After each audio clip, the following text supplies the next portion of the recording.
Thanks, Mona. First, I'd like to say welcome to everyone. I'm so glad that you decided to spend your evening with us. We feel privileged and we're grateful that you did. We have, I think it's going to be intense because this is an intense subject, but we're welcoming Dr. Christina Kinneal. And Dr. Christina Kinneal is the Assistant Professor of Medicine at the University of Ottawa, Division of Medical Oncology. And she is also the, sorry, I had the whole spiel, Christina. I'm going to go through the whole thing. Okay. Dr. Christina Kinneal graduated from the University of British Columbia with a Bachelor of Science, majoring in microbiology. She completed her medical school and internal medicine residency at the University of Toronto and her medical oncology residency at McMaster University in Hamilton. Dr. Kinneal went on to complete a 2-year clinical research fellowship at Princess Margaret Hospital in Toronto with a focus on genitourinary cancer. She's a staff medical oncologist at the Ottawa Hospital Cancer Centre and an assistant professor at the Faculty of Medicine at the University of Ottawa. Her clinical research interests include drug development and survivorships in GU cancers, and she is a member of Cancer Care Ontario program and Evidence-Based Care GU Cancer Disease Site Group, and she is co-lead with Dr. Jennifer Jones for the Survivorship Initiative of the Kidney Cancer Research Network of Canada. So welcome, Dr. Kinneal. We're so glad you joined us, and Great. I'll let you take it away. We'll have an opportunity for questions at the end, okay? Thank you. Well, thank you for that kind introduction, Christine. I'm just going to, okay, can you see that okay, Christine? I can, thank you. Looks good. Perfect. Okay, so thank you very much for that kind introduction, Christine. It is a privilege and a pleasure to be speaking to you today. I'm sorry that we're doing it virtually, but I hope that you find this helpful and meaningful meeting tonight. And of course, please feel free to ask questions at the end. So I've been asked to speak to the KCRNC Consensus Update 2021. And as Christine mentioned, my name is Christina Kinneal and I'm a medical oncologist in Ottawa. And I'm presenting you my disclosures. So first of all, what is KCRNC? That's the Kidney Cancer Research Network of Canada. It's a virtual network of scientists, clinicians, and survivor, of which Kidney Cancer Canada does play a partnership role, committed to facilitate kidney cancer research across different sites in Canada. And the goal is to enhance the knowledge of kidney cancer and its treatment. Kidney Cancer Canada plays a big role in fundraising and helps contribute to awards for research grants and trainee awards who are interested in kidney cancer research. There's also the Canadian Kidney Cancer Information System. This is a prospective database with the goal of, with patient consent, entering information regarding each patient diagnosed with kidney cancer in Canada in terms of how their cancer presented, what their treatments were, how they did. Right now, this database is open in 14 academic centers, but hopefully the goal is in the future that all patients in Canada can participate. They also hold an annual Canadian Kidney Cancer Forum, which is an opportunity for all these stakeholders that are involved in kidney cancer research to meet, to share their research, and to collaborate. And it's during that forum that we have key opinion leaders in Canada meet, and an opportunity for us to focus on some consensus statements, which really have a Canadian lens. So it's my pleasure today to be a representative for the KCRNC consensus statement that's focused on the management of advanced kidney cancer. This was just published in the Canadian Urology Association Journal in April of 2001 and contains the most up-to-date information regarding some trials that were just published in March of this year. And I believe Mona has put this on the Kidney Cancer Canada website so that you have access to this report if you wish to look at it. So this consensus document focuses on patients who have advanced or metastatic disease. So those are individuals whose cancer has moved from the kidney where it started to other locations. Now, the first consensus document with metastatic disease was published back in 2011 by Michael Jewett, who you guys probably all well know. And each couple of years, we update the consensus document with the most up-to-date information. So it really is an evolving document. I have a list here of all the authors, and they're, as I mentioned, Canadian key opinion leaders from across Canada. So I'm going to represent the group tonight. Because this is an evolving document, I thought for the purposes of our meeting today, I'd really focus on the update. The document itself is quite a wide breadth and starts with patients who have localized disease and receive systemic therapy, and then proceeds through patients with metastatic disease, all the drug treatments, possible surgical radiation interventions, and also supportive care and palliative care. But for the purposes of our meeting tonight, I'm really going to focus on what's different from our previous version. And that really focuses on first-line therapy for metastatic clear cell renal cell carcinoma. So we'll talk about the initial treatments, and then we'll talk about the downstream effects on subsequent lines of treatment. We'll speak a little bit about which drugs are available in Canada and have Health Canada approval. And very briefly, I'm going to touch on a few other subjects, talk briefly about non-clear cell renal cell carcinoma, metastatic renal cell carcinoma with sarcomatoid features, adjuvant and neoadjuvant treatment. And even though this was not covered in our consensus document, I'll just speak very briefly to some future therapies. So to bring everybody up to speed, because not everyone would be familiar with all the drugs that we use, I thought I'd give you a little bit of background information to lay the groundwork so it makes a little bit more sense, I hope. So number one, not all renal cell carcinomas are the same. It's not one disease. It basically consists of a number of different types of histology or pathology. And what this picture shows, these are slides. So they're pieces of tumor that have been cut up and stained by the pathologist and put on slides. And it shows us the different types of kidney cancer. So the most common type of renal cell carcinoma or kidney cancer is clear cell renal cell carcinoma, which accounts for about 75% of all patients diagnosed with kidney cancer.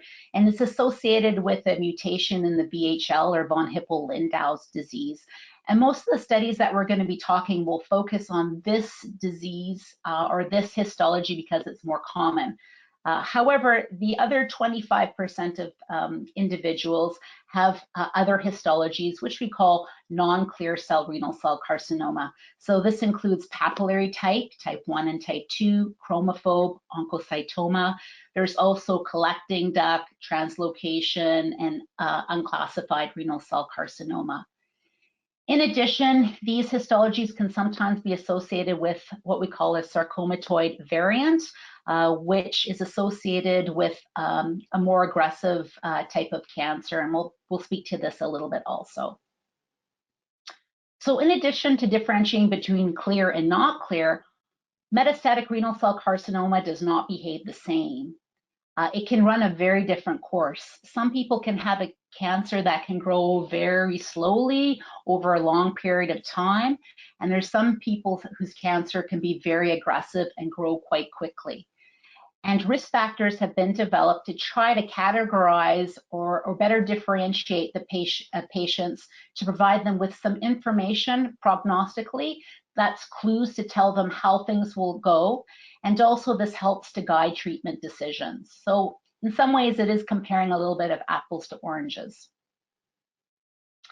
So this lends to kind of my number 2 point. So with metastatic renal cell carcinoma, we have a photo here of Danny Heng, who I'm sure you're all quite familiar with.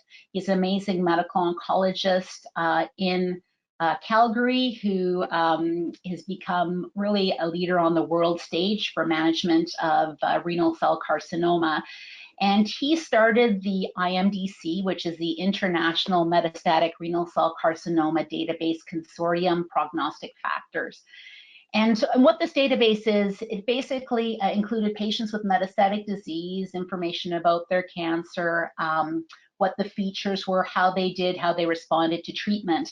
And over the years, with patient consent, of course, other patients across Canada and also internationally have contributed to over 10,000 patients. And looking at what they collected, he and his group were able to identify 6 factors which can help to tell us how someone's cancer will behave. So 2 of these factors are what we call clinical factors, and 4 of these factors are laboratory factors based on blood work. So we'll go through them quickly. So the first factor is the time from diagnosis of kidney cancer to the time where systemic therapy or drug treatment started. If that period is less than a year, then that's considered a poor or negative prognostic sign. The second red here is the KPS, or what we call the Karnofsky's performance status. And 100% means one is feeling completely well. 0 means someone is quite unwell and near death. And in this situation, if your Karnofsky's performance status is less than 80, which means that you're not able to do regular activities around your home or your workplace, then that's considered a negative factor. And then the other 4 blood factors include a low hemoglobin or anemia, a high calcium or hypercalcemia, an elevated neutrophil count. And neutrophils are part of the immune system. If they're elevated, then that's a negative or poor prognostic sign, and that has to do with inflammation. And similarly, the platelet count, which is a blood test, the platelets are important for clotting blood. If that's high, then that's also an inflammatory state, which is a negative factor. So based on these 6 factors, they were able to categorize individuals' cancers into 3 groups. So if you have none of these risk factors, then that's considered a favorable situation. If you have 1 or 2 of these risk factors, then it's considered intermediate. If you have 3 or more of these risk factors, then that's considered a poor risk. And we can see on this little graph here, it's called the Kaplan-Meier curve. It looks at overall survival, or basically how long people lived based on their IMDC criteria. So on the left-hand side, we see percentage of people that are alive, and on the lower axis here, we have the time since treatment was started. And all these little dots here are individual patients. And based on this graph here, this green line here are all patients with favorable disease. So their curve is higher, which means that they do better. Patients in red are intermediate prognosis. And then finally, the patients in blue are the poor risk, and they do worse. So what's interesting, you can really see that the course varies very much by these prognostic factors. For the favorable group, some of these patients can do very well for an extended period of time. Their cancer grows very slowly. And sometimes we just follow them with intermittent scans every few months and can hold off initiation of systemic therapy, thereby saving people the side effects or toxicity that can be associated with treatment. And these prognostic criteria pan out or are prognostic for clear cell, non-clear cell, and different types of treatment that we'll talk about. And then the third factor I wanted to talk about were the different treatment categories. And this really harks back to a better understanding of what's happening at the molecular or cellular level. And new drugs were able to be created to attack some issues that we're seeing. So point number 3 here are the 2 different treatment categories for current drug therapy. So the first category are targeted treatments. So these are drugs that specifically block the signals or pathways that tell the kidney cancer to grow. These are often pills or oral drugs that you take by mouth. The other treatment category, which is more recent, actually it isn't more recent, it actually harks back to a number of years ago, but the more recent drugs have been developed the last few years, which is immunotherapy. And basically this is stimulating or helping the immune system better recognize or see the cancer and attack it. And these treatments are given intravenously into the vein. So how do these treatments work? So how does targeted treatment work? So this is a picture of, I guess, a cell, and this is the cancer cell. This is the cell wall, or the outside of the cell, and this is the inside. And these are some molecules that sit in the cell wall. This is VEGF, or vascular endothelial growth factor. And this is a molecule that once it gets stimulated, it starts this kind of chain of events that leads to angiogenesis, which is the growth of blood vessels within the tumor, which brings nutrients to the tumor and helps it grow. And they were scientists and drug developers were able to develop several drugs. We call them VEGF inhibitors, such as sunitinib, sorafenib, pazopanib, axitinib, and lenvatinib. You see they have that nib part that blocks this pathway. On the other side here, we have the c-Met pathway, which is a cascade of multiple pathways, but ultimately they result in the cancer cells surviving longer, migrating, invading, or moving to other parts of the body and growing. One of these pathways is called the mTOR, or mammalian target of rapamycin. Two drugs were developed called temsirolimus or everolimus that block this pathway. And finally, we have cabozantinib, which is a unique drug in that it can block multiple pathways, including VEGF and also c-Met. And I put a little star by sorafenib because this is a drug that really, over the last 10 years, have become the gold standard treatment.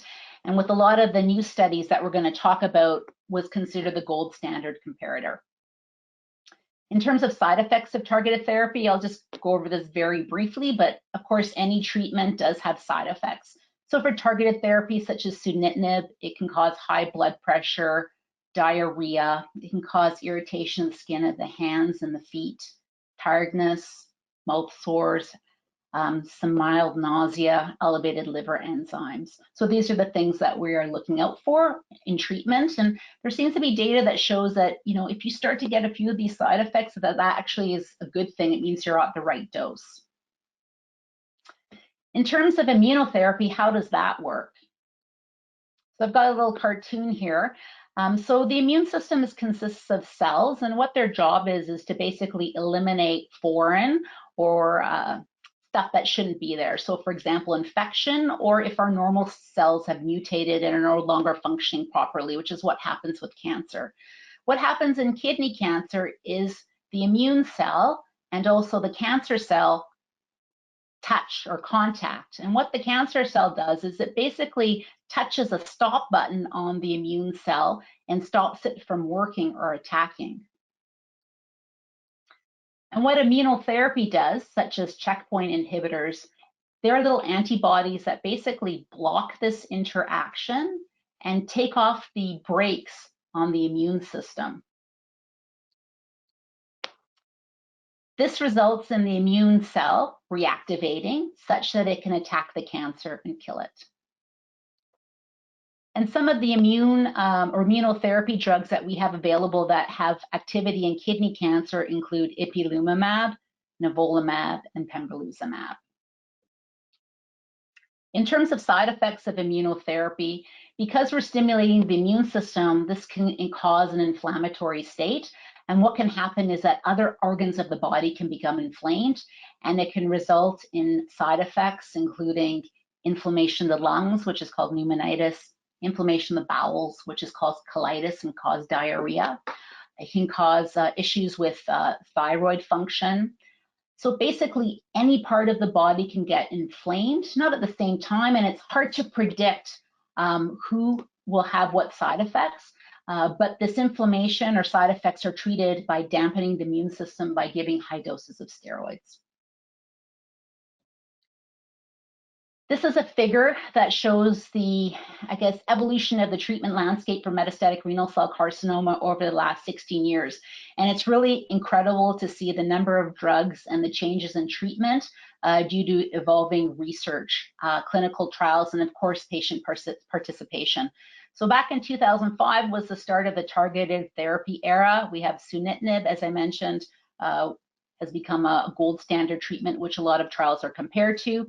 Other VEGF or targeted therapies like sorafenib, temsirolimus, pazopanib, everolimus.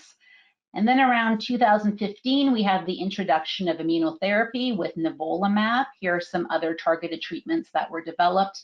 And then more recently, in the last 3 years, we've really moved towards combination therapy. So one combination is 2 immunotherapies like nivolumab and ipilimumab, and then the combination of these targeted therapies and immunotherapies with these other combinations.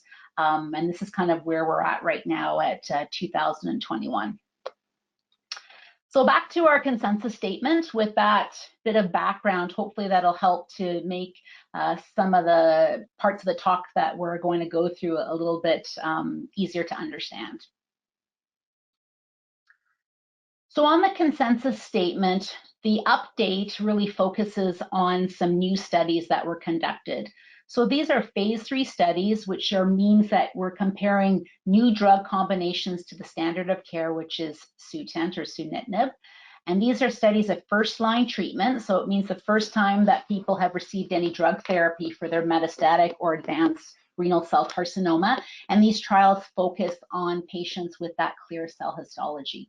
And there's two categories of combinations that we're going to look at.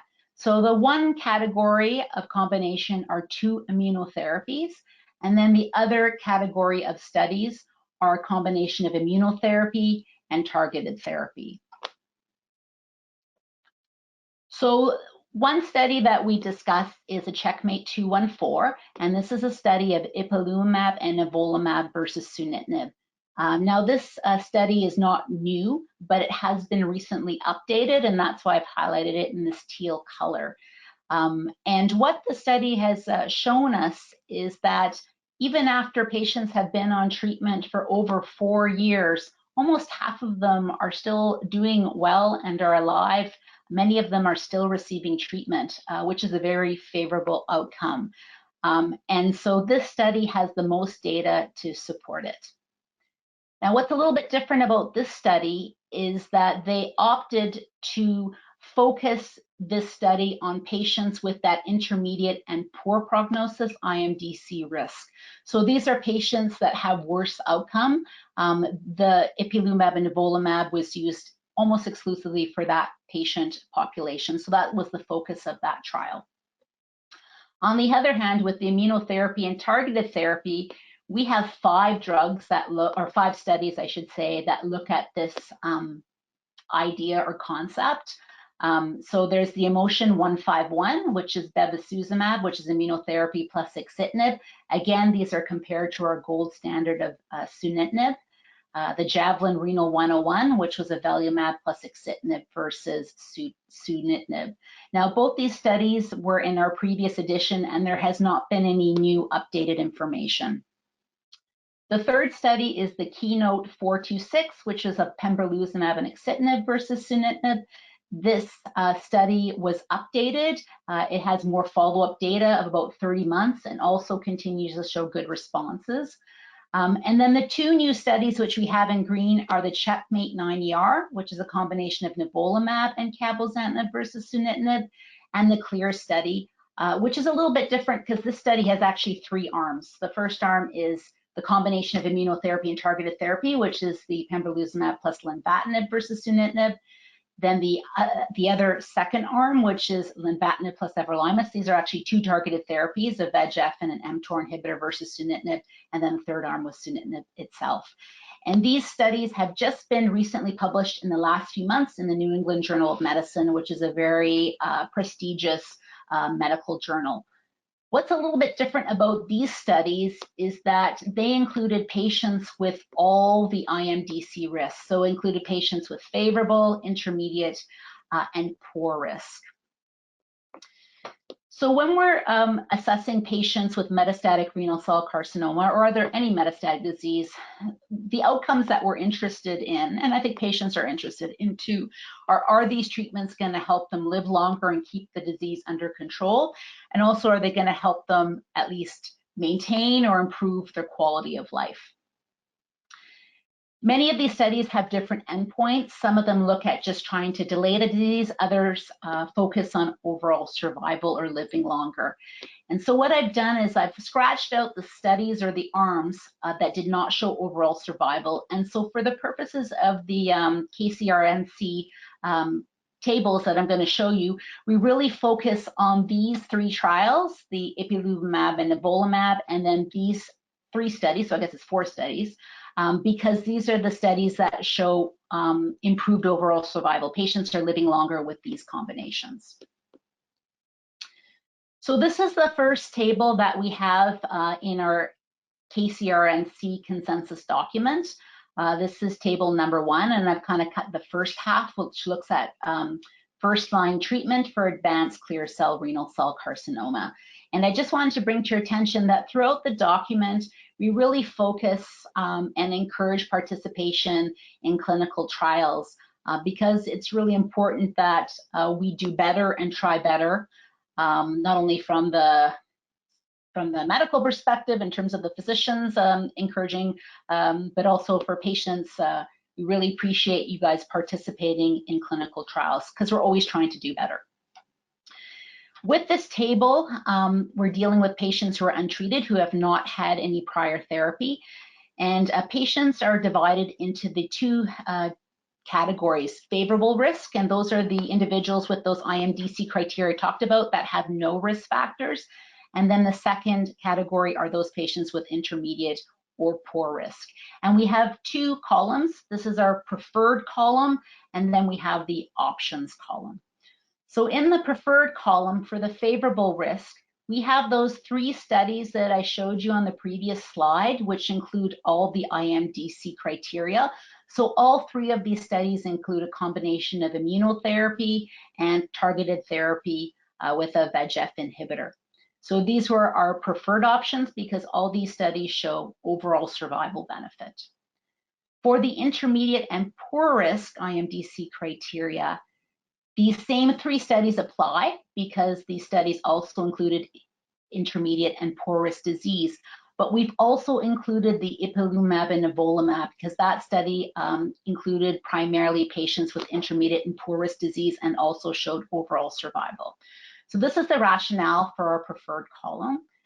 Now I'm just going to briefly go over our other options column. So some patients, for reasons because of other medical conditions, such as autoimmune disease, they may not be appropriate for them to receive immunotherapy, or if they've had an organ transplant, or they have other medical issues where immunotherapy is not a good idea. The targeted therapy monotherapy or alone, such as sunitinib and pazopanib, are still considered reasonable options. We still have axitinib and avelumab on our column here because it was on our previous edition. As I mentioned, this did not show any survival benefit to date. We are waiting for the final analysis, and based on that result, if that doesn't show overall survival benefit, I suspect that that will be removed from our table in subsequent years. And then the other option for the favorable group is the active surveillance, and that's the observation that I was mentioning, that there are some patients where the disease is growing quite slowly, where they can be followed. As I mentioned, it requires monitoring, so scans every few months just to keep track of the cancer and make sure that it's not progressing. And if there is signs of progression, then it would be reasonable to go to this column as we discussed previously. In the intermediate and poor risk group, it's quite similar. Sunitinib and pazopanib are considered other options. We have cabozantinib listed here because there was a small phase 2 randomized study called CABOSUN, where cabozantinib was compared to sunitinib. It didn't show any overall survival benefit. It didn't mean people lived longer, but it seemed to slow down the disease. And we considered it a reasonable option to consider in patients that were not eligible for immunotherapy. We talked about the axitinib and avelumab already. In terms of active surveillance, I'd say this is not as common an option for this patient population because many of these patients have disease that's growing and require initiation of treatment right away. But there may be a patient that has only one of these risk factors where their disease is quite slow growing, where active surveillance may be appropriate. If we look at these preferred, these options here, I've highlighted in red which drugs have Health Canada approval and are available. Many of these drugs are also funded in the different provinces. So pembrolizumab and axitinib is approved for favorable risk. Pembrolizumab, axitinib, and ipilimumab and nivolumab are funded for and approved for intermediate and poor risk. Sunitinib and pazopanib and cabozantinib is approved by Health Canada for intermediate and poor risk patients, but many of the provinces don't fund it. Active surveillance is obviously no drug treatment at that time, so it's something that would be able to be offered to appropriate patients. So people might ask, well, what about me? Which treatment is appropriate for me? I kind of know I'm favorable. I know my situation's intermediate. How do we decide what's appropriate?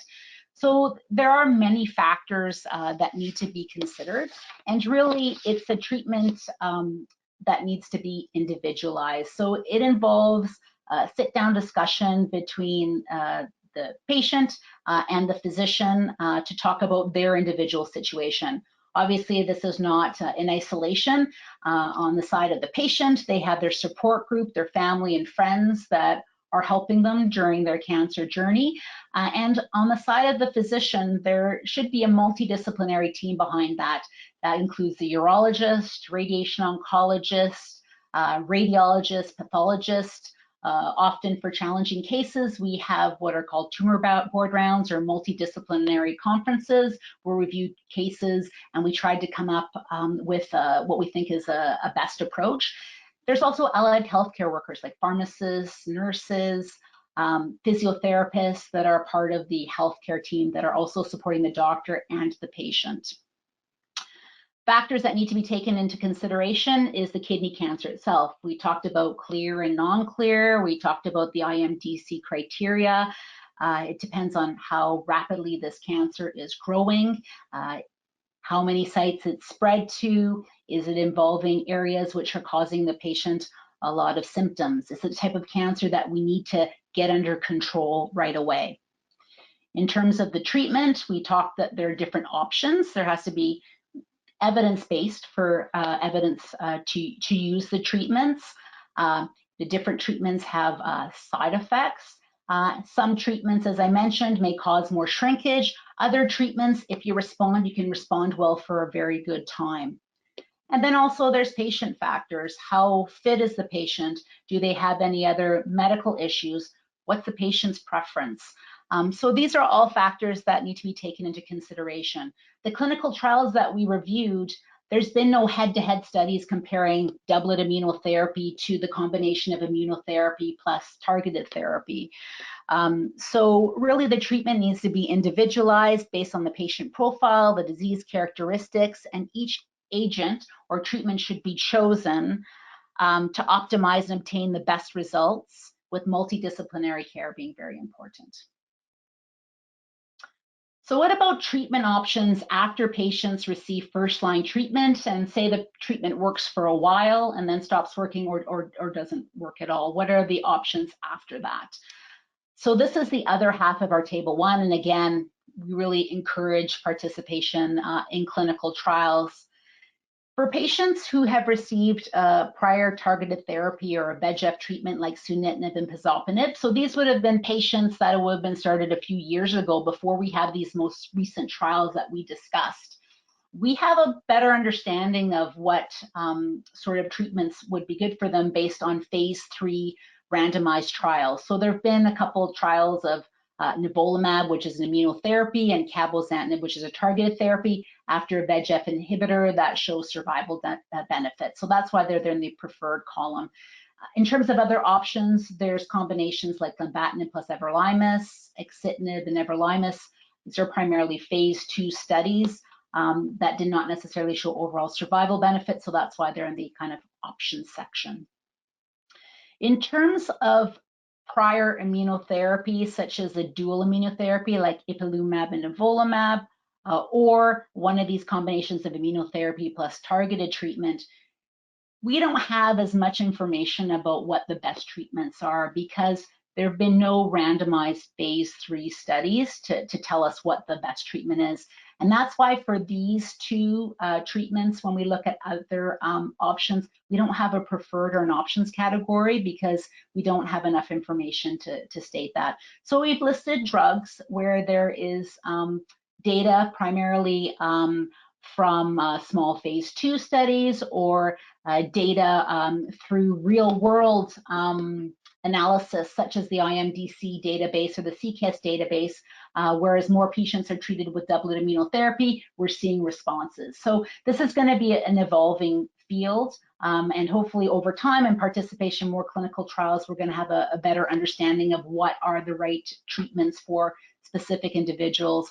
And one of the big I think, areas of research in kidney cancer is trying to identify biomarkers or clues about the cancer that can predict, hey, this person's cancer is going to respond better to this drug, or hey, this person's going to have worse side effects with this drug. There hasn't been a magic biomarker that's been identified. We do have these IMDC criteria, which provide us with some guidance, but we're hoping in the future, it may not be one thing, it may be a composite of biomarkers that help us to better figure out what's the right treatment for each individual. So in terms of drug funding in most of Canada, and reimbursement may differ a little bit between the provinces and territories. This is our approach in Cancer Care Ontario, but speaking to my colleagues across the country, they have similar funding mechanism. And one of the things I wanted to point out is that unfortunately Ontario, the way that things are set up, as many people know, drugs that are approved by Ministry of Health and funded, if they're oral therapies, they're paid for patients who are over 65 or patients that are on Ontario drug benefits. And I know Kidney Cancer Canada and Deb Maskins have put in a lot of work with other advocacy groups to try to come up with a national pharmacare program in Canada. So if we look at patients with any risk, so good, intermediate, or poor risk, if patients were to initially receive sunitinib or pazopanib, and like I mentioned, these are many of my patients who started treatment a few years ago. If their cancer gets worse and we need to try a new treatment, then our options would be an immunotherapy such as nivolumab or a different targeted therapy such as axitinib or cabozantinib. If that doesn't work after a period of time, then if you got nivolumab, you could get cabozantinib. If you took one of these drugs, you could get access to nivolumab as third-line agents. So the idea here is our hope, if patients are well enough, that they would get access to at least 2 different targeted therapies and 1 immunotherapy. For patients on axitinib or pembrolizumab, on progression, they have access to cabozantinib. At this time, there's no third-line option that's funded. Here, in a sense, you do have access to or have exposure to 2 different targeted therapies and immunotherapy. And then finally, for patients with intermediate or poor risk disease who have received nivolumab or ipilimumab, currently there's funding in the second-line treatment for either sunitinib or pazopanib, and on progression as third-line cabozantinib or axitinib. Also, there is an access program for lenvatinib, which is a targeted therapy. Ideally, should be given with everolimus, which is not funded, but that's a drug treatment that we may consider for some patients if we're looking for 3rd or 4th line treatment. And as I mentioned, clinical trials is another way that patients can have access to new novel therapies. So back to our KCRNC consensus statement. So a few other issues that I just wanted to touch on. So in terms of advanced or metastatic non-clear cell renal cell carcinoma, as I mentioned, there's various different histologies. In general, we tend to treat these similar to clear cell histology. There's been a recent trial looking specifically at papillary type renal cell carcinoma and looking at drugs that block that c-Met pathways, which seems to be more active in these cancers. And there was a study called the PAPMED study that was just published a month or so ago, which looked at different oral drug therapies, including crizotinib, savolitinib, cabozantinib, and sunitinib. The first 2 drugs, unfortunately, on interim analysis didn't show benefit, but between cabozantinib and sunitinib, it seemed like the cabozantinib slowed things down compared to more than the sunitinib did. There was also increased shrinkage of the cancer, which is good, but at this time, it's a little bit too early to see if there's some overall survival benefit with the cabozantinib. So this is still an evolving story. In terms of patients with sarcomatoid or poorly differentiated renal cell carcinoma, this was our table 2. Sarcomatoid variant, these tend to be quite aggressive cancers. And the data that we've seen with the recent studies, they allowed the inclusion of patients with clear cell renal cell carcinoma who have a sarcomatoid variant. And what we saw on these 3 studies, the immune therapy doublet and then the combination of immunotherapy plus targeted treatment is that we did see some great responses. So on the Checkmate 214 study of immunotherapy, they had 18% of patients with sarcomatoid variant who had what's called a complete response rate, which means that the cancer disappeared and you couldn't see it on scans, compared to 0% of complete responses on sunitinib. Similarly, with axitinib and pembrolizumab, we saw an increased rate of complete responses at 12%.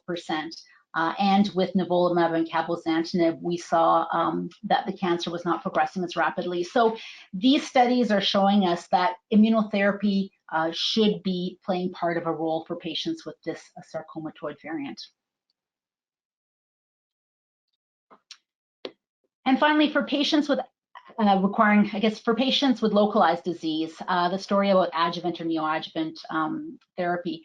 So for individuals with early stage disease, cancer that's localized in the kidney, there's been studies looking at drug treatment before to try to shrink the cancer before the surgery, and drug treatment after the surgery to see if we could decrease the chance of the cancer coming back and improve overall cure. And to date, the studies that have been done have not shown any overall survival benefit, and therefore it's not generally recommended outside of a clinical trial. However, there is data that's going to be presented at our big international meeting, the American Society of Clinical Oncology, or ASCO. There was a clinical trial that was done for patients who had a nephrectomy for localized disease that had high-risk features, where half the people got an immunotherapy called pembrolizumab and half the people got no immunotherapy, and there is some preliminary data that it seems to slow the cancer down. So that data is to be published, so that'll be important for us to keep an eye on. And then in terms of something called cytoreductive nephrectomy, which means the removal of the kidney or where the primary treatment started, even in patients with metastatic disease. And really, we don't often remove the primary tumor for other types of cancer once there's evidence of metastases. However, with kidney cancer, if patients have very low volume or a small number and small size of metastases that is slow growing with minimal symptoms, it's something that we may consider in our tumor board rounds. However, the pendulum has swung at this point, and in general, with patients with metastatic renal cell carcinoma, we usually try to give drug therapy first. We follow people with scans, and if they have a really great response, then we may often consider removing the kidney at a later date. So I just briefly wanted to touch on future therapies or therapies that are kind of around the corner. So we talked, so we have the COSMIC 313, which is a phase 3 study, a study that several cancer centers in Canada participated in. And this is a study where everybody who participates that has metastatic renal cell carcinoma, clear cell, received ipilimumab and nivolumab. So everybody got treated with a doublet immunotherapy. But then in addition, half the people received a targeted therapy, cabozantinib, and the other half received a placebo. So the patients and the doctors don't know if this additional pill patients are receiving is the actual cabozantinib or placebo. We call that a double-blind study. But the idea behind this study is, can we get even incremental benefit of adding a targeted therapy to the doublet immunotherapy? So that's an interesting study, and we're really looking forward to seeing outcome. And obviously, the other part to take into consideration is, quality of life, because more drugs means potentially more toxicity. And then there's another drug which is showing promise called belzutifan. It's a pill drug, and it has a very novel mechanism. So it's quite different than the immunotherapy and targeted treatments that we talked about. And what this molecule does is it blocks a molecule called HIF-2 alpha, which is the hypoxia-inducible factor 2. This molecule is very important in the development of kidney cancer and metastatic clear cell renal cell carcinoma. And there have been studies done in metastatic renal cell carcinoma clear cell subtype in patients who've had multiple lines of treatment, so patients that have 3, 4 treatments, and they showed safety, but they also showed anti-cancer activity, which is really exciting. So there are planned trials to test this drug in patients in earlier states of metastatic disease, and also combining it with other drugs such as immunotherapy.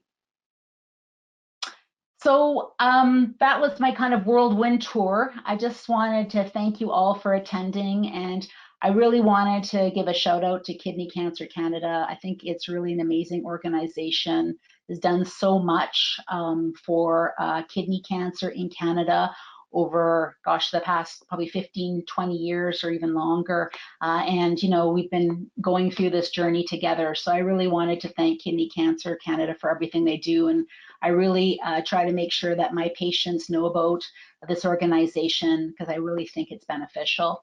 And finally, before I kind of sign off to any questions, I just wanted to give a shout out to my colleague, Dominic Bosse, who is going to be doing a similar talk looking at the consensus guidelines in French.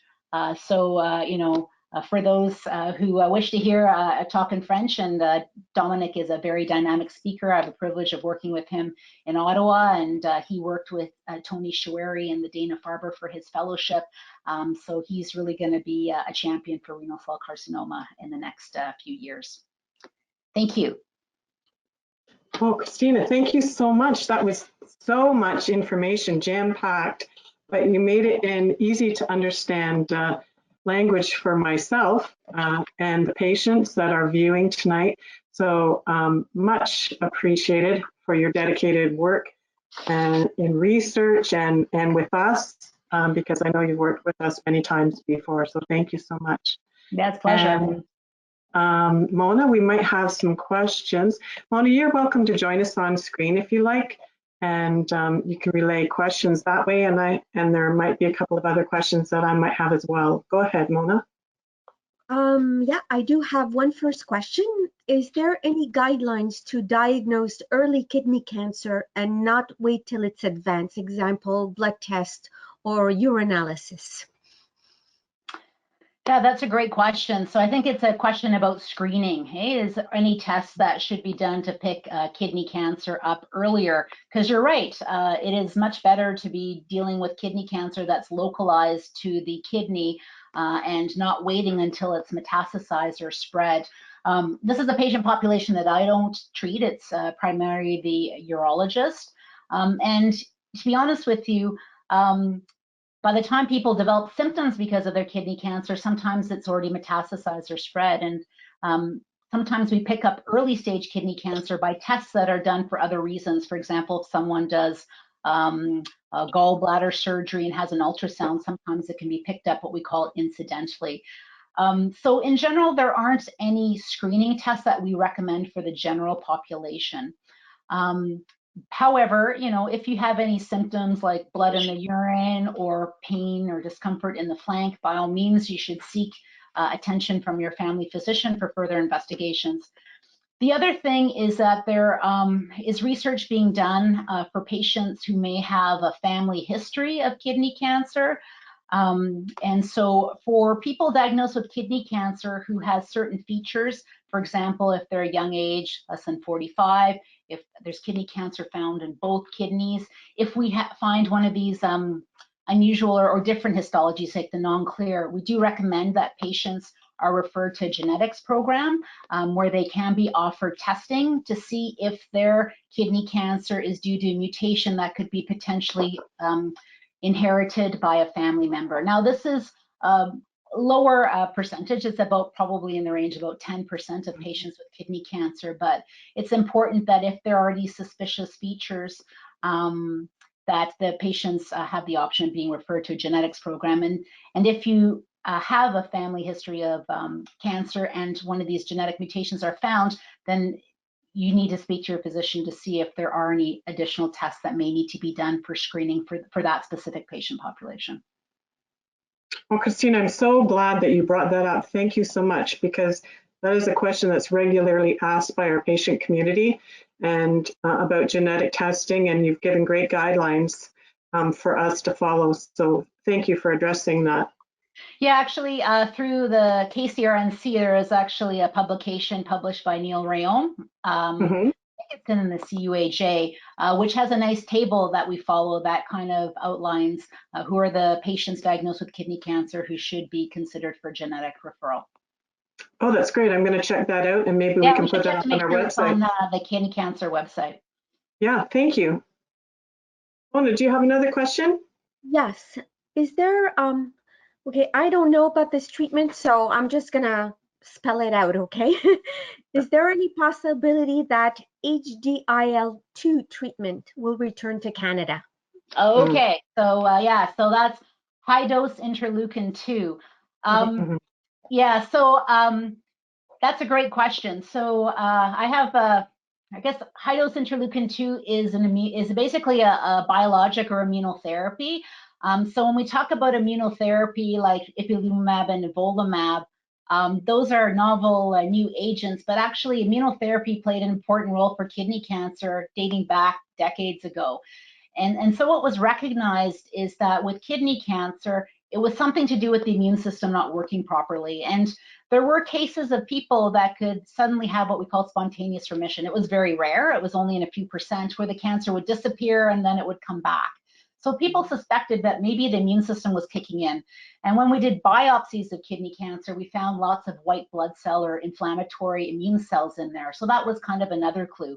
And so research was done looking at these drugs like high dose interleukin 2 and interferon, and they did show activity, albeit in a very small subgroup of patients. And when I first started, I did send some patients for high dose interleukin 2 to Dr. Patenaude in Montreal and also to Buffalo in the States, because at that time we really had no treatment options. And you know, we could predict who would do well with high dose IL-2. It's a very intense treatment. Patients can get very sick. It kind of creates like a shock-like syndrome and really has to be given in the center with expertise that has an ICU that can properly support these patients. And I think Dr. Patenaude more recently actually has not been doing it because of, I think, resource issues, but I don't know. It's possible, but I think these treatments like these treatments like ipilimumab and nivolumab, I think they kind of have taken over for high dose IL-2, and I think they're the ones when we're looking at immunotherapy probably will take preference. So it is possible that high dose IL-2 will come back, and I tell you, if Dr. Patenaude has anything to say about it, it will. But in general, I think there's going to be still the immunotherapy super important. That's going to play a role, but I think we may be looking at other drugs to hopefully achieve the same excellent responses. Sounds good. Oh, I have one more question. My partner wishes to stay in Canada and participate in a non-clear metastatic RCC trial. Not too many folks with rare RCC, so how can one enter global trials in R&D for, say, translocation XP 11.2? Oh, Yeah, so that's that's a a very question. specific question. And so, you know, as I mentioned, you're absolutely right. You know, participation in clinical trials is something that we really support. And for example, with a translocation tumor, that is a very rare cancer. One of the mandates of the KCRNC is research and non-clear. You know, we did some work looking at what are the most important research questions that need to be answered, what are the unmet needs, and definitely non-clear renal cell carcinoma is one of them. The studies, you're right, they're kind of rare and far in between. We do have the occasional trial in Canada, but sometimes these studies are only open outside of Canada in the States or in other places in the world. So I think speak to your oncologist. There are websites that they can look at to see what trials are available throughout the world for specific types of kidney cancer and non-clear kidney cancer. Sometimes there's also studies looking at what we call phase 1 drugs, which are drugs that are being tested for the first time in humans. They may not be drug specific for that cancer, but can also have some activity. But you know what, even these drugs that we have, like the immune therapy doublets or the targeted therapy plus immunotherapy, they're showing activity in non-clear cancers also. So, you know, there are options there, but, you know, I really appreciate and really value the fact that you want to participate in the clinical trial, not only to have access to another therapy, but also to provide further information that's going to help other patients down the road. But there are websites. Clinicaltrials.gov is one of that, where you can input the data. It can tell what trials in the area and across the world. It's a tough time right now, though, with COVID. It makes travel very difficult across borders. So it is difficult for everyone. Mhm. Thank you for that answer. That was very specific. I do have a question. Often we have our patients ask, depending on what drug they decide to start with on their first line, that may preclude them from taking something else a little bit further down the line. Is that easy? Is that easy information to find? Is that something they should talk to their oncologist about? And is it actually true? Should that be something they're aware of? Yeah, so that's a really great question. When we I guess discuss with a patient about the optimal treatment, there's a lot of things that we have to consider, including what we think is the right treatment for their specific situation. But I must admit that something that we also keep in mind is we want to keep as many options open as possible, and we don't want to close any doors to further treatment.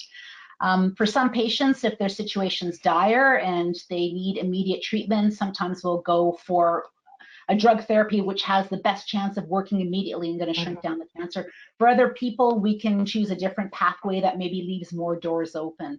So as I mentioned, at least in Ontario and across Canada, in terms of drug funding, there are limits in terms of how many lines of treatment that the government will fund. But as I mentioned, most pathways allow patients to have access to at least 2 of the targeted treatments and at least 1 type of immunotherapy. But you know what? This is always evolving and changing. So, you know, when I see a patient, I say, listen, this is what we're recommending today. And you know what? I'm hopeful that it's going to work. And if it works, not only if it doesn't cure your cancer, but if it can work for a while, then I'm optimistic something else is going to come down the road in 6 months or a year. So, you know, what we have today might be completely different than what we're talking about in a year or in 18 months. So I tell people, hey, listen, this is the lay of the land today. In May of 2021, but gosh, I can't predict what it's going to be like in a year or so. And you know, things seem to get better and better. So I just tell people keep that in mind. But definitely, when we have a discussion and speak to patients, we do try to make sure that we're keeping as many doors open as possible for future therapies. Okay, the first line therapies are doing such a great job, and people are thriving on those treatments. The other thing that comes up again and again for us, and this is just kind of an awareness that I want our patients to know that we are listening to you, we understand your frustration, is they've done so well on first line and second line, and you know, they're thriving, but there's not a lot there out there in fourth and fifth line. And they're scared and they're frustrated. And I just try whenever I can to let remind research a little bit that, you know, we are facing that issue because our kidney cancer population is doing so well, and any chance that you can offer, you know, information or guidance for those patients that are facing fourth, fifth, and some sixth line of treatment, we're happy to receive it.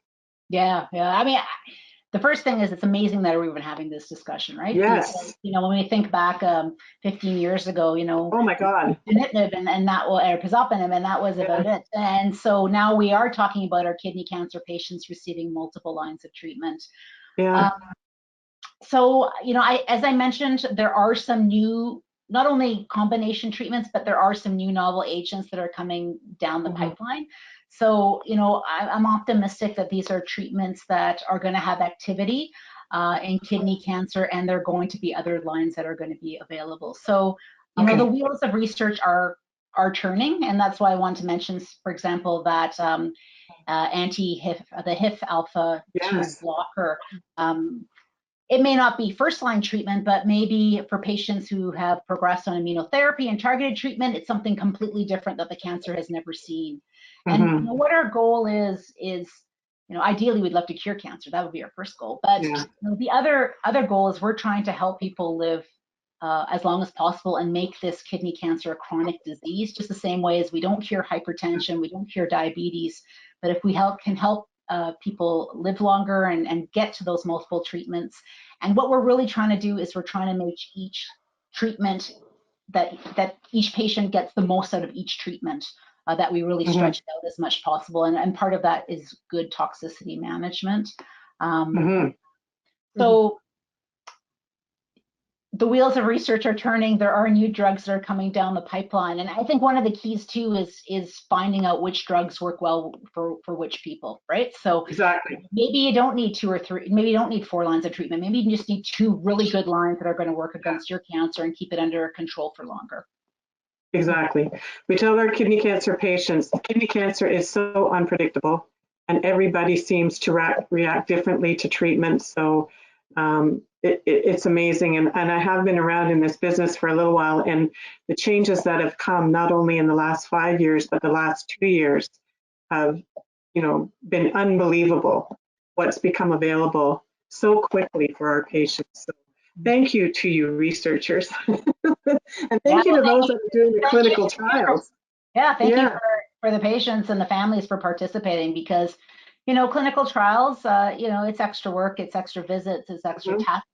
But we really appreciate participation, and that information is going to help those that come after you for sure. Great. Well, did you have any other serious questions or? Yes. Well, I have a few. So. Okay, well, let's take maybe 1 or 2 more, and then if there's any other questions, if your question doesn't get answered tonight, if you please email it to us at info@kidneycancercanada.ca, and we will do our best to get an answer to you. So, Mona, let's just do 1 or 2 more, and then we'll call it an evening. Okay. Can any of these treatments be taken a second time after other treatments have been tried? So you're talking about re-challenging with treatments. That's a great question. There's actually some research that's being done in Canada with Christian Kohlmannsberger, and it's looking at immunotherapy. So, for example, for ipilimumab and nivolumab, how the treatment's given is we give the 2 drugs together every 3 weeks for 4 times. And then after that, the patient continues on with just nivolumab by itself.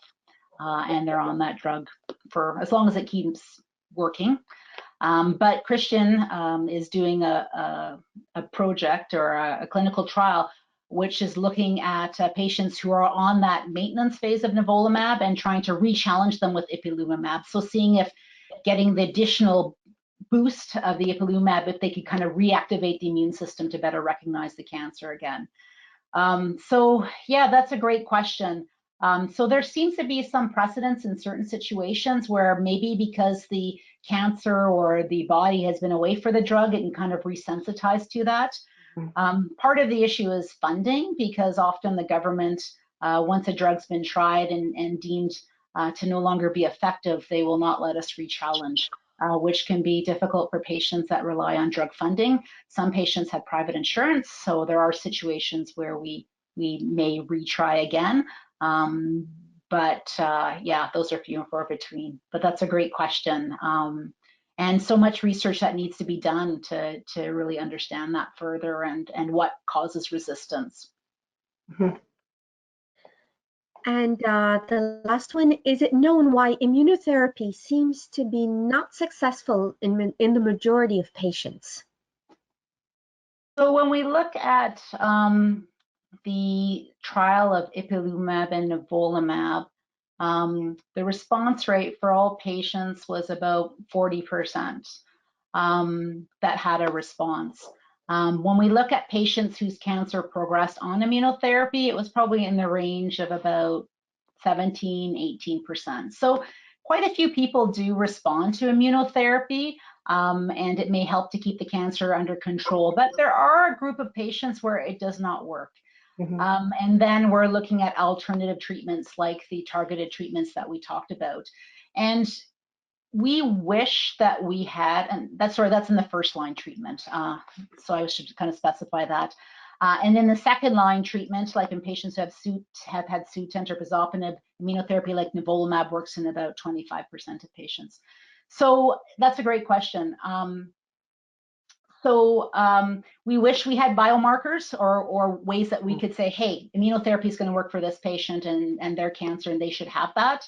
And it's not going to work for this person, so let's forget it and move on to something else that's different.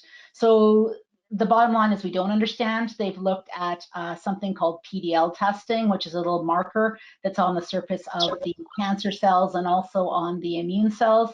And it hasn't panned out for kidney cancers being the true story. For other cancers like lung cancer, if you have this marker, your chance of responding to immunotherapy is much higher. So that's a great question. It does not work for everybody, and we don't know who, and we don't know why. So for now, we kind of go along with the approach of hopefully everyone getting at least a chance to try immunotherapy at some spot during the trajectory of their disease. But yeah, it's usually kind of see how it goes, unfortunately. But you know, again, more research that needs to be done. Sounds like there's lots of research on the horizon. Thank you so much, Dr. Canela. We so appreciate you giving us this this talk tonight, and I think it was very valuable. And I have to say, like, we had a record audience tonight for you, and they came and stuck around too, so that's even better. So thank you so much. You must be very popular. All right. Well, I mean, like I said, Dr. Bosse will be doing talk in French, so I'm sure it'll be just as good, if not better. He's a very dynamic young doctor, isn't he? Yes. Well, thank you very much for inviting me. Thank you.